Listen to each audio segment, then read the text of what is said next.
Corona का कहर लगातार जारी, 10 दिन में 18,000 नए केस लगातार बढ़ रहा। मौतों का आंकड़ा 29 और माइक्रो कंटेनमेंट एरिया घोषित किए गए। गोविंदपुर स्थित आइनॉक्स प्लांट पहुंचे टैंकर, 4 अस्पतालों को मिली 22 टन ऑक्सीजन। प्रदेश के मरीजों को मिलेगी राहत। 18 साल से ऊपर वालों के ऑनलाइन रजिस्ट्रेशन शुरू, 350 केंद्र पर लगेंगे टीके। पहले दिन हजारों की संख्या में युवाओं ने किया आवेदन। संक्रमण के बीच कोरोना की चेन तोड़ने इंदौर में पुलिस ने फ्लैग मार्च निकाला। महामारी को लेकर प्रशासन दिखा साथ। बढ़ते संक्रमण के बीच प्रदेश में अस्पतालों में इंजेक्शन नहीं तो कभी ऑक्सीजन खत्म। ऑक्सीजन नहीं मिलने से कई मरीजों ने तोड़ा दम। क्राइसिस मैनेजमेंट कमेटी की बैठक में बनी सहमति। अस्पताल में भर्ती मरीज का आधार होगा लिंक, इलाज की मिलेगी जानकारी। आप देख रहे हैं के न्यूज, खबरों का सारथी। कोरोना महामारी की वजह से मध्य प्रदेश की हालत बेहद खराब है। अन्य जिलों की तरह मध्य प्रदेश के दतिया में एक ही दिन में कोरोना के 269 नए मामले सामने आए। कोरोना के बढ़ते हुए मामलों को देखते हुए जिला कलेक्टर संजय कुमार अचानक कोविड अस्पताल का निरीक्षण करने पहुंच गए। इस दौरान कलेक्टर ने मरीजों को बेहतर उपचार देने के लिए डॉक्टरों को निर्देश दिए।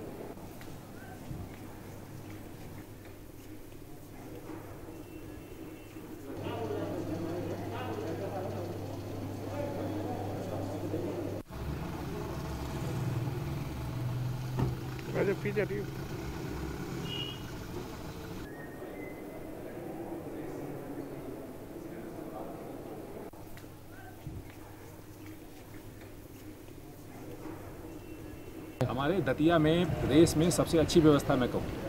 यहाँ पे हमारे पास अभी ऑक्सीजन की कमी नहीं है।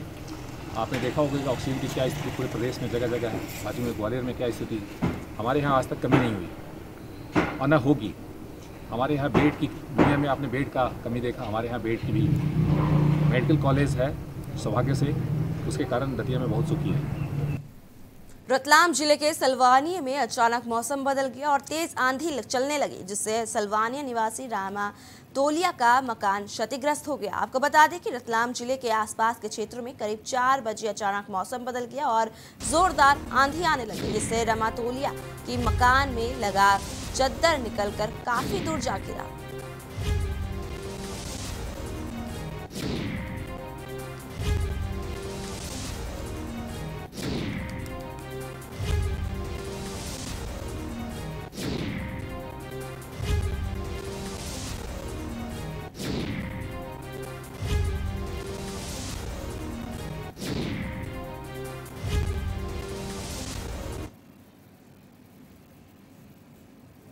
दमोह के पथरिया शासकीय अस्पताल से लापरवाही का मामला सामने आया है, जहां एक महिला की इलाज न मिलने के कारण अस्पताल में जान चली गई। दरअसल पथरिया निवासी कलावती अपना इलाज कराने अस्पताल पहुंची थी, लेकिन वहां डॉक्टरों ने न होने से इलाज के अभाव में उनकी जान चली गई।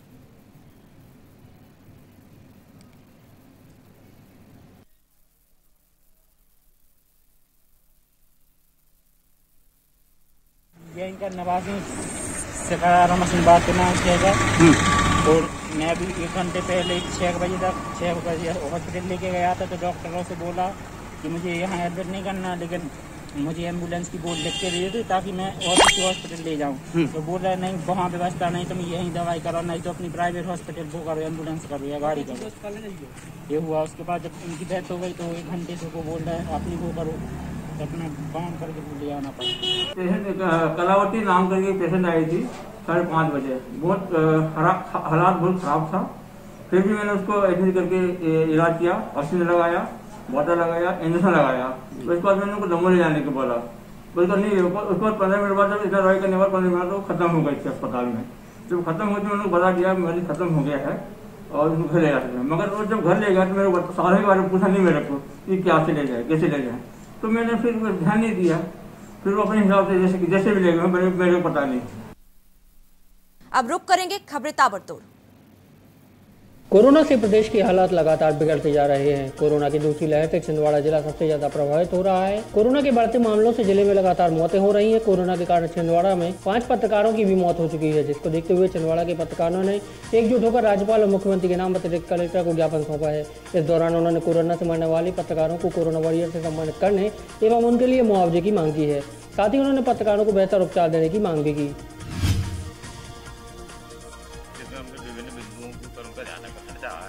जिसमें सबसे पहले तो पत्रकार और उनके परिवार के साथियों को उचित उपचार की व्यवस्था की जाए।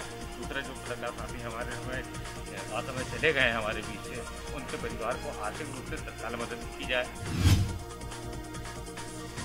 सतना नेशनल हाईवे लखनापुर गांव के पास भीषण हादसा हो गया। मजदूरों से भरी तेज रफ्तार बस और ट्रक की जोरदार भिड़ंत हो गई। 1.5 दर्जन से ज्यादा मजदूरों के घायल होने की खबर आ रही है। करीब आधा दर्जन मजदूरों की हालत गंभीर बताई जा रही है। घटना में ट्रैक्टर चालक की मौके पर ही मौत हो गई। जानकारी के मुताबिक करीब 40 लोग बस में सवार थे। गुजरात से बिहार के बलिया जा रही थी बस। पुलिस सूचना मिलने पर मौके पर पहुंच गई है। घायलों को सिविल अस्पताल मेहर में भर्ती कराया गया है। विदिशा जिले से रेमडेसिविर इंजेक्शन की कालाबाजारी का मामला सामने आया है। दरअसल विदिशा जिला अस्पताल को शासन द्वारा 169 रेमडेसिविर इंजेक्शन दिए गए थे, लेकिन ड्रग इंस्पेक्टर संजीव जादव ने सभी 169 रेमडेसिविर इंजेक्शन एक private medical store Sikarwar pharma को दे दिए।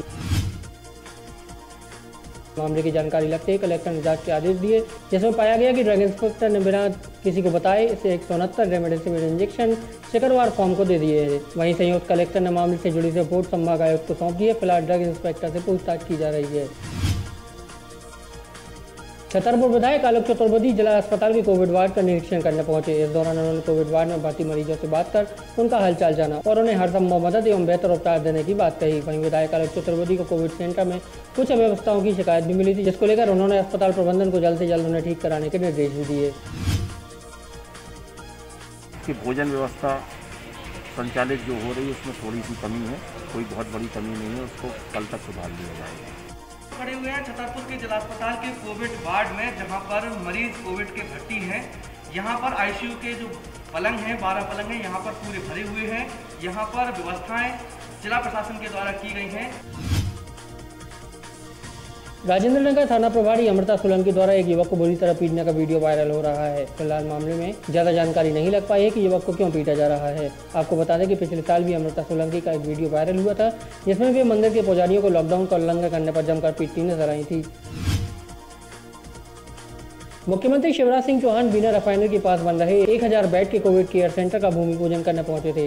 इस दौरान अशोकनगर विधायक जसपाल सिंह जज्जी ने मुख्यमंत्री को अशोकनगर में ऑक्सीजन समस्या के बारे में बताया, जिस पर मुख्यमंत्री शिवराज सिंह चौहान ने अशोकनगर की हर संभव मदद करने का आश्वासन दिया और जल्द से जल्द अशोकनगर में ऑक्सीजन की आपूर्ति की बात कही। जीवांश हॉस्पिटल में रेमडेसिविर इंजेक्शन की कालाबाजारी में लिप्त 3 आरोपियों की गिरफ्तारी के बाद पुलिस को एक और बड़ी सफलता मिली है। पुलिस ने मामले से जुड़े 4 और आरोपियों को गिरफ्तार किया है। गिरफ्तार आरोपियों में एक महिला भी शामिल है। आपको बता दें कि बीती रात पुलिस ने 80 फीट रोड स्थित जीवांश हॉस्पिटल में पदस्थ सोशल नायक को रेमडेसिविर इंजेक्शन बेचते हुए गिरफ्तार किया था। उसके द्वारा दी गई जानकारी के अनुसार पुलिस ने जीवांश हॉस्पिटल के ही एक कर्मचारी यशपाल राठौर को भी गिरफ्तार कर लिया था।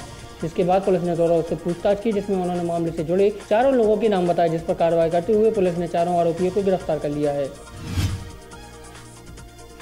स्वास्थ्य मंत्री प्रभुराम चौधरी होशंगाबाद के जिला अस्पताल पहुंचे, जहां उन्होंने कोविड सेंटर का निरीक्षण किया। इस दौरान स्वास्थ्य मंत्री प्रभुराम ने civil surgeon doctor Dinesh Dehalwar से कोरोना संक्रमित मरीजों की जानकारी ली और कोविड मरीजों को बेहतर उपचार देने के निर्देश दिए। साथ ही कोविड वार्ड की सघन मॉनिटरिंग करे जाने की बात भी कही। इसके बाद स्वास्थ्य मंत्री ने जिला अस्पताल में बनाए जा रहे ऑक्सीजन प्लांट का भी निरीक्षण किया। मध्य प्रदेश की सरकार मुख्यमंत्री शिवराज सिंह चौहान जी के नेतृत्व में सारे मंत्रिमंडल के साथ ही सब जनप्रतिनिधि, पूरा प्रशासनिक अमला, वरिष्ठ IAS से लगाकर नीचे लेवल तक युद्ध स्तर पर काम कर रहे हैं। जो संक्रमित लोग होके आ रहे हैं उनकी दवा दी जा सके, उनको बेड उपलब्ध कराए जा सकें, उनकी देखरेख हो सके। मध्य प्रदेश के गृह मंत्री डॉक्टर नरोत्तम मिश्रा ने प्रदेश की जनता से अपील की है। 1 मई से शुरू हुए 18+ के वैक्सीनेशन में बड़ी संख्या में शामिल होने की अपील की है। इस समय वैक्सीनेशन कराना राष्ट्रभक्ति से कम नहीं है।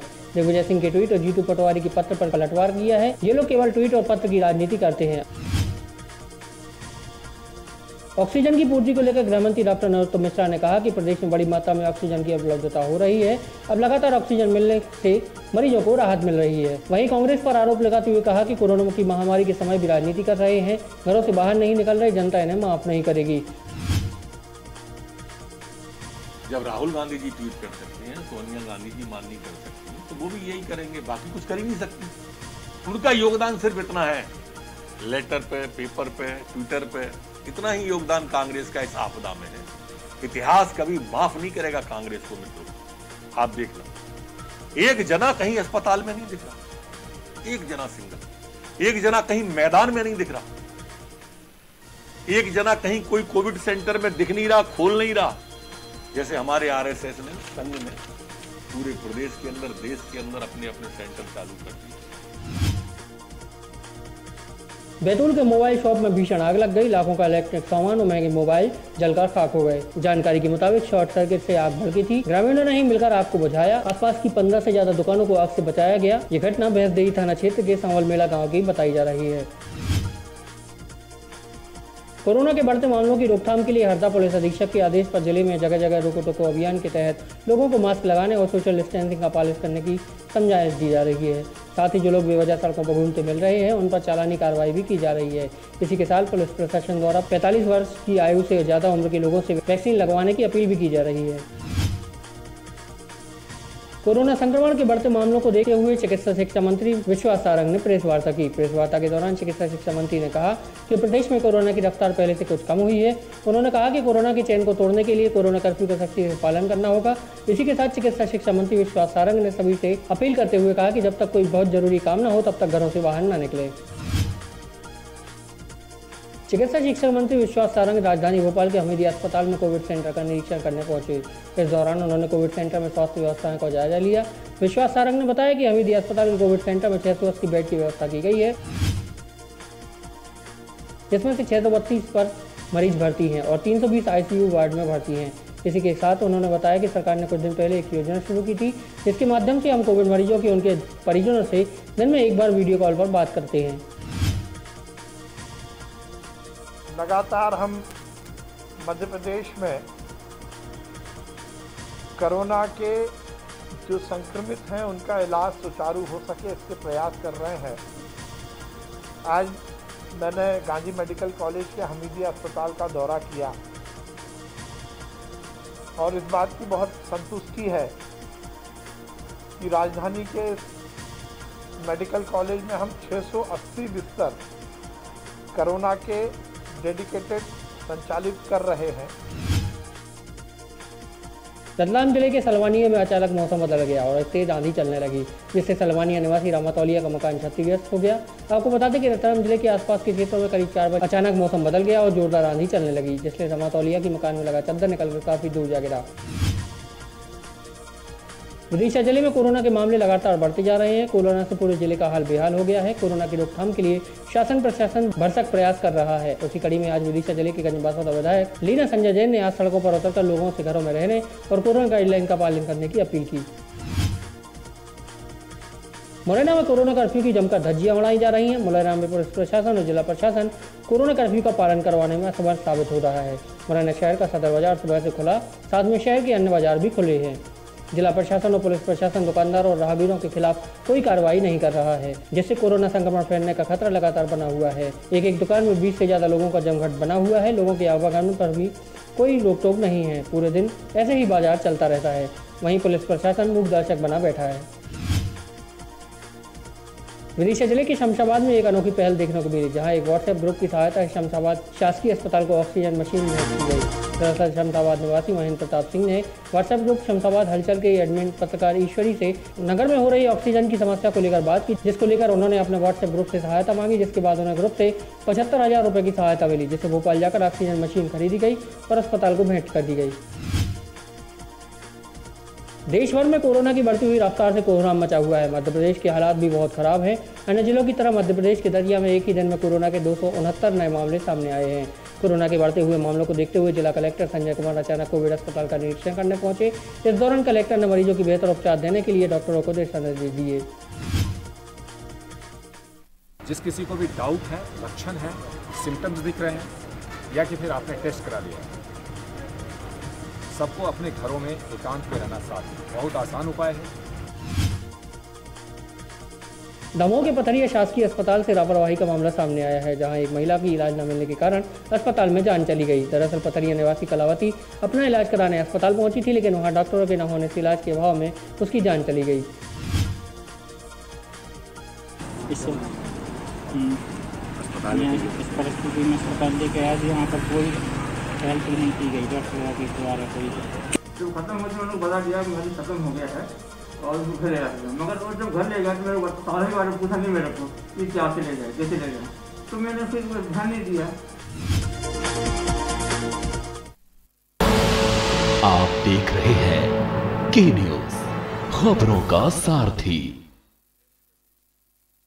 जुबान के लिए उड़ चला गैरों की ज़मीं पर, खुशबू अपनेपन की ढूंढता औरों की ज़मीं पर, मेरी माटी की ये जुबान, मेरी माटी की ये जुबान है मुझसे दूर मीलों दूर, पर ये दिल है कि चख रहा है उन्हीं अल्फाजों का नूर नूर और नूर। दूर कितना भी जा, इस जुबान से दूर ना जा पाओगे। विमल, बोलो जुबान केसरी।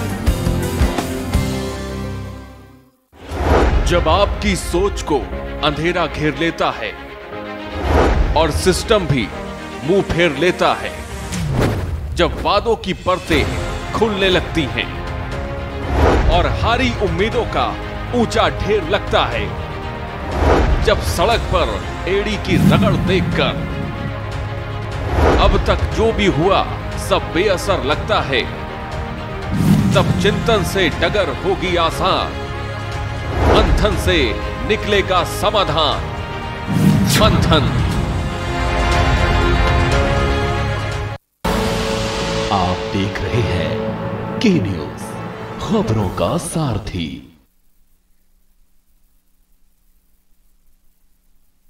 भिंड जिला अस्पताल से बड़ी लापरवाही का मामला सामने आया है, जहां एक गर्भवती महिला अस्पताल में डिलीवरी कराने पहुंची थी, लेकिन अस्पताल प्रबंधन ने उसे कोरोना की जांच कराने के नाम पर अस्पताल से बाहर निकाल दिया,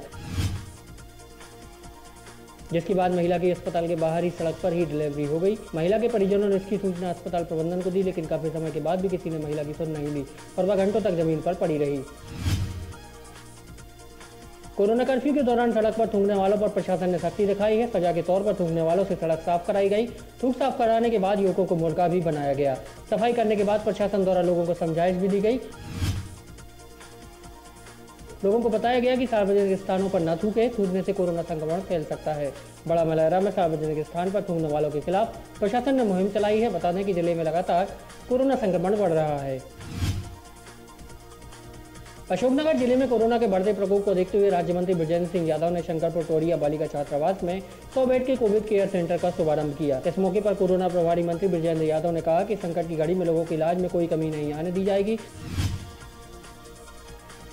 इसी के साथ उन्होंने बताया कि राज्यसभा सांसद ज्योतिरादित्य सिंधिया के माध्यम से श्रीमंत माधवराव सिंधिया स्वास्थ्य सेवा मिशन द्वारा संचालित क्वारंटाइन सेंटर का संचालन बेहतर तरीके से किया जा रहा है। तो अब चूंकि ये मौका इस समय जो आया है, हमें कल्पना नहीं की थी, उसमें महाराज लगभग हर डिस्ट्रिक्ट में उनकी इच्छा है कि जहाँ भी जरूरत लग रही है या कमी है, तो वहाँ माधवराव सिंधिया स्वास्थ्य मिशन की ओर से क्वारंटाइन सेंटर खोले जाएँ।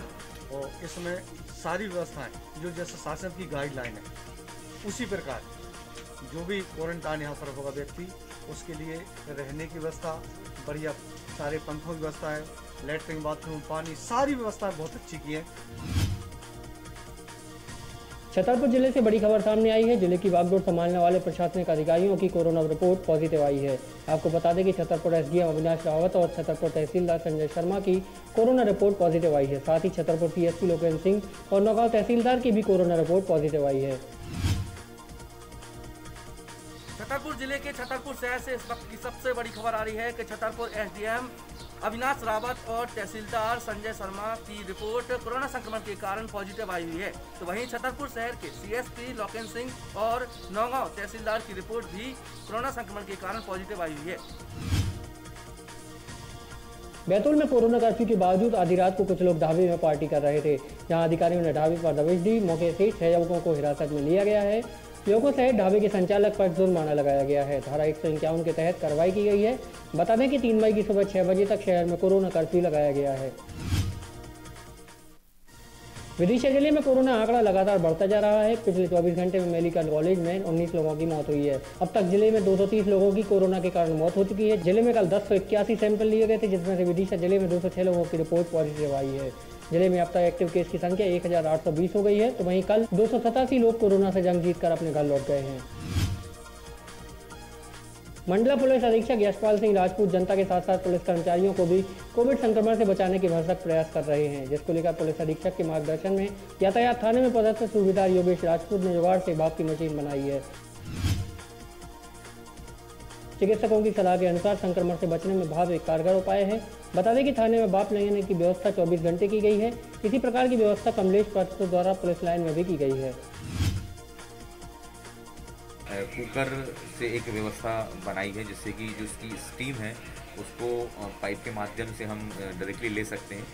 चिकित्सकों के अनुसार भाप से सुरक्षा ज़्यादा उचित है। ये एक बहुत ही सिंपल सस्ता साधन है। अशोकनगर जिले में कोरोना संक्रमितों का आंकड़ा लगातार बढ़ता जा रहा है। जिले में पिछले 24 घंटे में कोरोना से 60 नए मामले सामने आए हैं। जिले में अब तक एक्टिव केस की संख्या 2449 हो गई है, जिसमें से 1865 लोग संक्रमण से जीतकर अपने घर लौट चुके हैं। अब तक जिले में 21 लोगों की मौत हो चुकी है। छतरपुर जिले से कलेक्टर और पुलिस प्रशासन की बर्बरता का मामला सामने आया है। दरअसल छतरपुर निवासी राजेंद्र साहू ने कलेक्टर शीलेंद्र सिंह और पुलिस प्रशासन पर बिना वजह पिटाई करने के गंभीर आरोप लगाए हैं। राजेंद्र कुमार साहू ने बताया कि उनके भाई की तबीयत बहुत खराब हो गई थी और ऑक्सीजन लेवल भी 80 से नीचे चला गया था, जिसके बाद उसे जिला अस्पताल में भर्ती कराया गया था, लेकिन अस्पताल में पर्याप्त ऑक्सीजन न होने के कारण वे ऑक्सीजन लेने चंद्रपुरा जा रहे थे, जहां स्टेशन के पास कलेक्टर और पुलिसकर्मियों ने राजेंद्र को रोक लिया और मारना चालू कर दिया।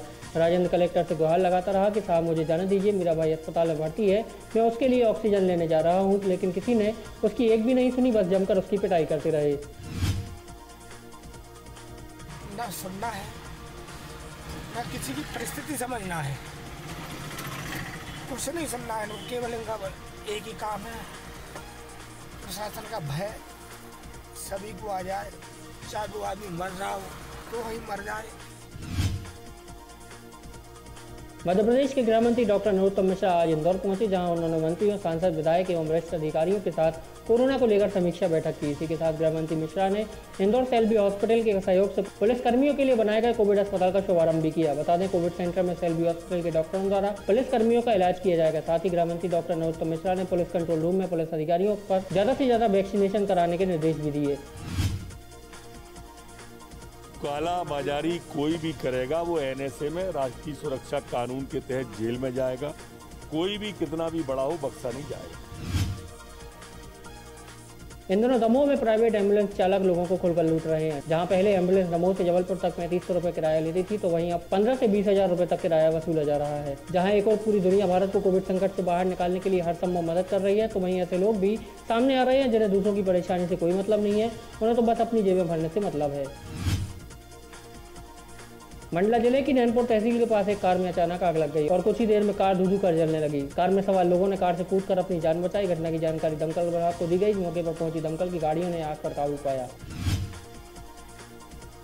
रतलाम जिले में एक अनोखी शादी देखने को मिली, जहां एक कोरोना संक्रमित युवक ने पीपीई किट पहनकर पूरे विधि विधान से शादी की। दरअसल युवक की शादी की तैयारियां पूरी हो चुकी थी, लेकिन उसने कोरोना के लक्षण आने के बाद अपना टेस्ट कराया तो उसकी कोरोना रिपोर्ट पॉजिटिव निकली, जिसके बाद दूल्हा दुल्हन और उसके परिजनों ने पीपीई किट पहनकर दोनों की शादी कराई। उज्जैन में कोरोना के मामले लगातार बढ़ते जा रहे हैं, जिससे आए दिन शहर में एम्बुलेंस की जरूरत पड़ रही है। उज्जैन में एम्बुलेंस की कमी को दूर करने के लिए अब अमेरिका और पुणे में से मदद आई है।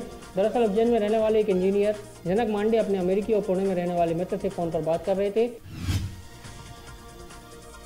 इस उज्जैन में एम्बुलेंस की कमी को लेकर उनका दर्द अपने मित्रों के सामने झलक गया, जिससे तीनों मित्रों ने अपने खर्चे से जिला अस्पताल को एम्बुलेंस देने का निर्णय लिया। इस बात को लेकर जनक मांडे ने कलेक्टर आशीष सिंह से चर्चा की। कलेक्टर ने एम्बुलेंस को प्रशासन के नियंत्रण में चलाने की शर्त रखते हुए अनुमति दी है, जिसके बाद जनक मांडे ने जिला अस्पताल को एम्बुलेंस सौंप दी है।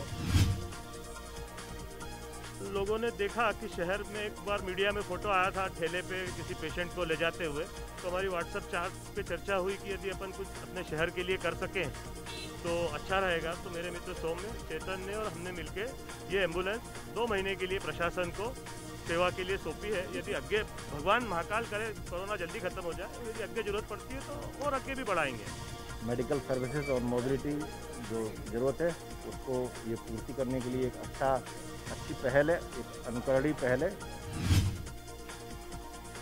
कोरोना के कहर को रोकने के लिए दमोह में लॉकडाउन लगाया गया है, लेकिन लॉकडाउन के चलते गरीब और छोटे व्यापारियों में काफ़ी परेशानी का सामना करना पड़ रहा है। उनका कहना है कि लॉकडाउन की वजह से कोई उनका सामान खरीदने नहीं आ रहा है, जिससे उन्हें अपनी आजीविका चलाने में कई दिक्कतों का सामना करना पड़ रहा है। हालांकि प्रदेश सरकार ने गरीबों को 3 महीने का राशन देने की घोषणा की थी, लेकिन अभी तक बहुत से लोगों को उसका लाभ नहीं मिल पाया है।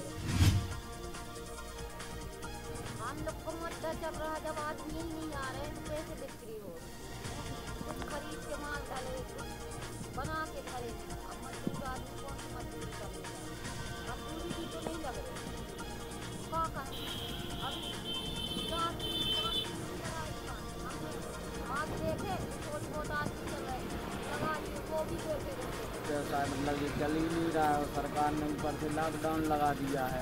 अब लॉकडाउन तो लगा दिया पर सरकार से कोई मदद तो है नहीं। अगर हम दुकान नहीं लगाएंगे तो चलेगा कैसे? आज गन्ना नहीं होता है, यहाँ सुबह से आज खड़े हैं। लॉकडाउन लगा सरकार का मदद करेगी ना। अब 3 महीना को गेहूँ दे रहा है तो गेहूँ का फिर रखते हैं तो संग सब्जी भी चाल है। अब गरीब आदमी क्या खाए?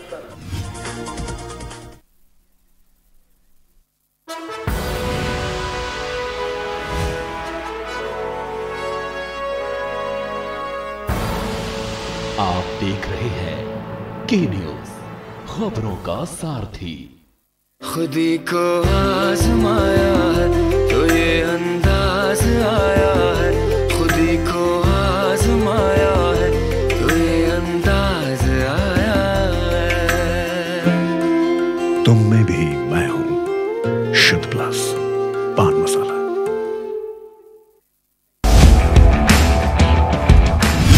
खेल खेल में खेल का ख्याल, हर चीज से जुड़ा हर सवाल,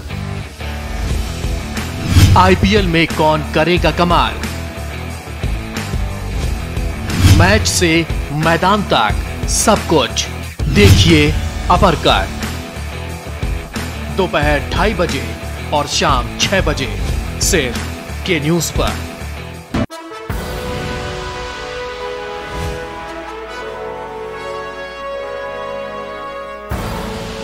आप देख रहे हैं के न्यूज, खबरों का सारथी।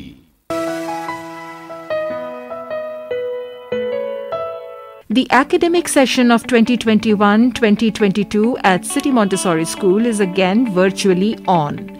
From interactive whiteboards to sharing screen, from please keep quiet to please speak. Yes, dear viewers, life is a culmination of the past and awareness of the present. The session began with a live orientation program in which teacher interacted with parents to update them with the new session and net etiquettes.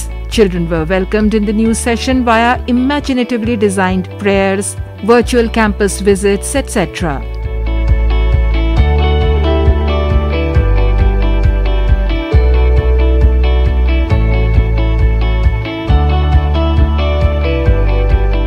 CMS promoted all its students to the next class based on the continuous diagnostic assessment enabled through the e-learning platform, combined with data analysis through machine learning and artificial intelligence. Teachers expertly used learning management systems to keep track of students' learning outcomes all through the year, thus enabling promotion to the next class. Throughout the year, teachers tried adaptive learning software like Khan Academy online content, Fitzroy phonic learning, and the likes to cater to the needs of individual students by pitching specific learning content according to his or her level of understanding and pace of learning. CMS has pioneered the use of cutting-edge technologies in education. The world's largest school by pupils, City Montessori School has always kept abreast with technology in education to enable device-based learning. Robotics at CMS dates back to 3 decades. Students travel abroad to take part in robotic competitions. Today, CMS campuses have robotics laboratories assisted by Bangalore-based technology firm Serena Technologies. Students work with Nino, the humanoid robot, which they program in many different ways. Cutting-edge technology such as 3D printing is introduced, whereby students have access to all the tools, equipment and guidance to get started in this field. The last decade saw transformational changes in its digitization process with the integration of technology into classrooms. Installation of interactive whiteboard in classrooms, libraries and labs across 18 campuses has connected traditional classrooms with the outside world. The school had recently begun acquiring interactive flat panels, a more advanced version to further optimize children's learning experience. Interactive boards are equipped with Tata Class Edge content, a quality interactive learning content mapped to the children's curriculum. Since 2016, CMS ERA program, in collaboration with CMS Quality Assurance and Innovations Department, e-learning and IT training departments, has trained teachers to share and engage in their own high-quality interactive whiteboard content development by accessing readily available lot of open educational resources. Teachers were introduced to many EdTech tools like Jamboard, YouTube, Liveboard, Mentimeter, Google Slides, WordWall, Kahoot, flashcards, etc. EdTech tools are used for transforming traditional book teaching and learning to digital form. The academic session of 2020-2021 was a watershed moment in education when the entire schooling process had gone online. CMS Smart Educators, the teachers, using variety of online e-learning platforms like Century Tech, Genius Corner, Lightsail and Seneca Artificial Intelligence, have seamlessly upgraded their act. Using EdTech tools, they began taking classes in real time, that is, synchronous mode via live stream or group meetings, or used recorded asynchronous methodologies with a wide range of media and digital functions available to enrich lessons. Experience has shown that by aiding lessons designed using virtual reality and augmented reality tools, teachers have been able to construct new knowledge. Such a lesson plan has also helped bring out the students' best potential in lesson understanding and subsequently leading to enhanced and effective teaching learning experience with better learning outcomes.